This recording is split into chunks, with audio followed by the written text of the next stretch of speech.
জন শুনানি করে বিচারের নামে আমি মনে করি একটা প্রহসন হচ্ছে, কারণ আমরা বিচারপতিদের আমাদের বিষয়বস্তু বোঝাতে ব্যর্থ হচ্ছি, কারণ একই সময় 4 জন আমরা শুনানি করছি।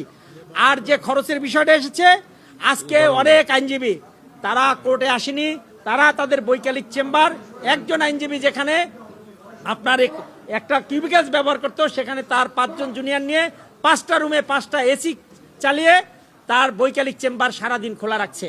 এতে বরঞ্চ খরচ আরো বাড়ছে। এবং যে সকল আইনজীবী আজকে কোর্টে আসে নাই, তারা বাসায় বসে শুনানি করলে তাদের ব্যক্তিগত রুম এসি এবং ফ্যান চলতেছে। সুতরাং যে সাশ্রয়ের কথা বলা হচ্ছে সেটা বহু গুণে বেড়ে গেছে। 63টা এজলাস আমাদের আছে, সেই 63টা এজলাসের এসি বন্ধ করার জন্য যে পরিমাণে সাশ্রয়ী হতো, এখন অন্তত 300 চেম্বার চালু আছে, বৈকালিক চেম্বার, তাতে আরো বেশি। এবং যে এজলাসগুলো আছে সেই এজলাসগুলোর এসিও চালু আছে, বিচারপতি মহোদয় খাস কামরা চালু আছে, স্টাফদের গাড়ি আপনারা একটু পিছনে তাকালে দেখবেন প্রতিদিন স্টাফদের যে অসংখ্য গাড়ি আছে সেই গাড়িগুলো এখনো আছে, আপনাদের পেছনে আছে। পুরা সুপ্রিম কোর্ট চত্বর গাড়িতে পরিপূর্ণ।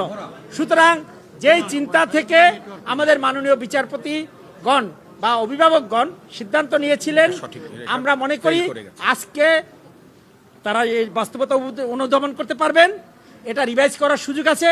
তারা অবিলম্বে আজকের চেহারা দেখে বাস্তব পরিস্থিতি বিবেচনায় নিয়ে অবিলম্বে এটা প্রত্যাহার করবেন, এবং যদি ওনারা এটা অবিলম্বে এটা প্রত্যাহার না করেন তাহলে আমরা আমাদের আন্দোলন প্রতিদিন আন্দোলন বেগবান হবে।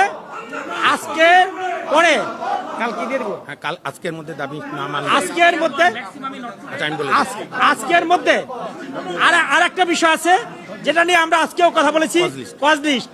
দেখেন, আমরা দিনের পর দিন আদালতে এসে বিচার প্রার্থীরা আদালতের বারান্দায় ঘুরে ঘুরেও একটা মামলা শুনানি করতে পারে না, কিন্তু শর্ট কজ লিস্টের নামে কয়েক পৃষ্ঠা বাঁচানোর নামে আমাদের মাননীয় বিচারপতিদের এবং আমাদের গুরুত্বপূর্ণ কর্মঘণ্টা তারা শর্ট কজ লিস্টের কারণে কেউ 12:30টায় নেমে যাচ্ছেন, কেউ 1টায় নেমে যাচ্ছে, কারণ লিস্টে মামলা নাই। এই যে বিচারের নামে এই যে আমাদের যে ক্ষতিগ্রস্ত হচ্ছি, আমাদের কর্মঘণ্টা নষ্ট হচ্ছে, এটা বিচার প্রার্থী যারা তারা বঞ্চিত হচ্ছে। সুতরাং আমরা সে বিষয় নিয়ে কথা বলেছি। আমরা আজকে মাননীয় রেজিস্ট্রার জেনারেলের সাথে কথা বলেছি এবং আমাদের মাননীয় প্রধান বিচারপতির পক্ষ থেকে মাননীয় রেজিস্ট্রার জেনারেল আমাদের সাথে কথা বলেছেন।